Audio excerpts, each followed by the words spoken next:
Welcome back, everybody, and today we're making a topwater popper. I've made many topwater poppers in the past, but I've never made it on a lathe. So today we get to experiment with that and see how it ends up. We're going to be shaping out the basic shape of the topwater popper on the lathe, but then we're going to be using the Dremel to add the final touches, like making that indented groove in the mouth and allow it to have that popping action. I'm also by no means a professional at using the lathe, so if you guys have any tips or tricks or different ways that I could be doing and using the lathe better, let me know. This lathe I also got to originally make baseball bats, so that's why it's so long. This wasn't really intended to be a setup to use for lures, but I've used it in the past for different things like making the de-hooking tool, and it works out pretty well. So thought might as well give it a try for today's lure.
So it doesn't look too much like a popper quite yet. It's very symmetrical, which is alright, because all we're going to do is go in with that Dremel there, hollow out the front section, and allow it to have a really cool topwater popping action.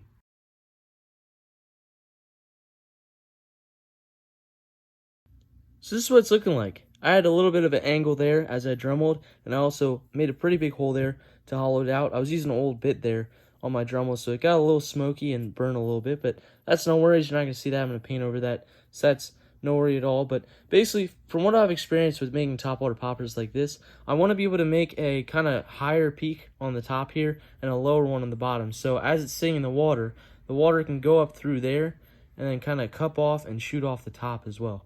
So that makes kind of like a big wave as you throw it and retrieve it and pop it through the water. It makes that big wave as it goes in through the bottom and then slides off the top and shoots water out of the top of the water. So really awesome lure. Love the concept of it, and has a pretty awesome action as well. So now we're going to sand it up quite a bit, get the hardware all together, and figure out where the lead should be placed. So this is all pretty well sanded and ready to go. So now we're going to drill out all the areas where the hardware is going to go. We have the rear hook hanger, bottom hook hanger, and also the front line tie. And the front line tie I learned by making this lure is that you want to put it a little bit lower than you would expect. I used to put them a little higher on that hollowed out area, but I decided to put it a little bit lower, and it works pretty well because it pulls that front face down a little bit more and pushes more water up through and allows more water to be pushed as you pop the lure. So I also have all this hardware already made. All I did was twist them with the drill, and you can see that in past videos. I explained it in the last video on how to do that pretty well in depth, so you guys get to see that. All you do is bend over that wire and then put it in your drill, put it in the nail that's in the vise, and then you can twist it all up. So this will all work pretty well, and I want to get that pretty much as I can into this lure. And then we can seal it up and figure out where the lead should go.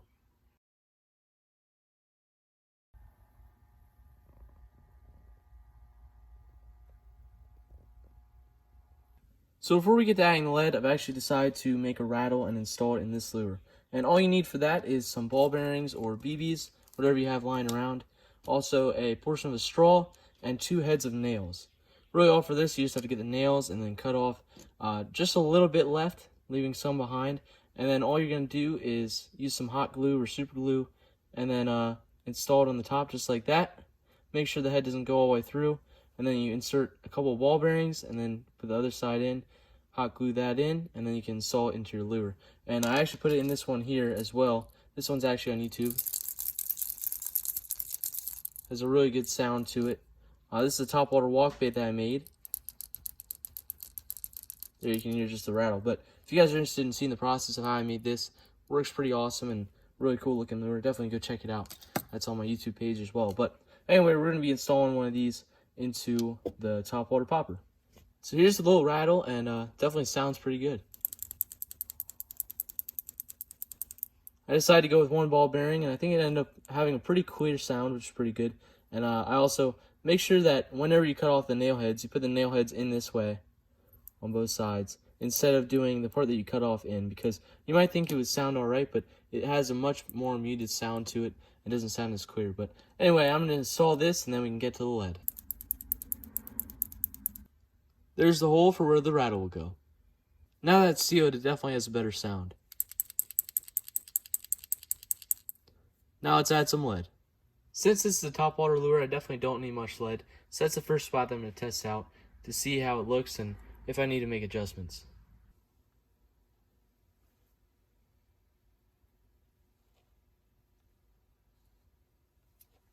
Alright, now it's time to start painting, and for this lure I think I'm going to be going with a topwater frog type paint scheme, just a lot of greens and spots throughout the lure, and I've done it many times in the past. It's always a really natural effect at the end and looks pretty good, so that's what I'm going to be doing for this guy, and should end up pretty neat. So let's get started.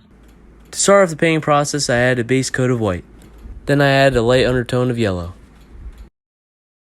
After that, I added a darker green color to the top and sides of the lure by mixing together these three colors: mid-green, burnt sienna, and some pearlized lime green.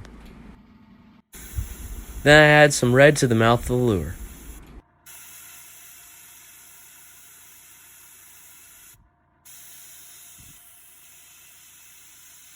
This is definitely a really simple paint scheme, but the details definitely add a lot to it.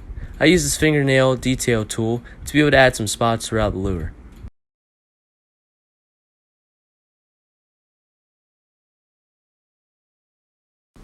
After adding the white spots, I use some brown to be able to add some finer details to the back of the lure. Then I use some black to fill in those white spots to make it more realistic and look like a frog.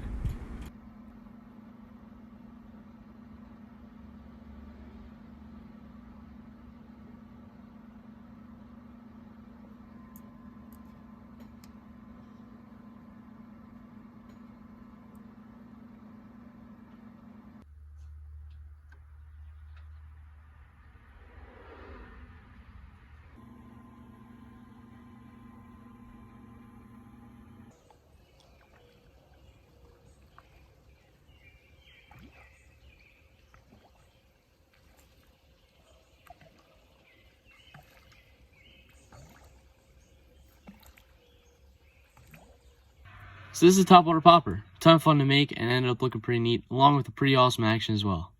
I actually just got back from fishing with this lure, and I ended up having some pretty good success by catching 6 bass in just about an hour. So it's definitely action-packed and a ton of fun, but unfortunately I did not record it, so it's just a fishing tale for now. But in the future, I plan on bringing you guys along on some more trips and be able to show you guys the process of how these work in the water and be able to give you guys a better view. But with that being said, thank you guys so much for watching. I hope you enjoyed the video, and we'll see you in the next one.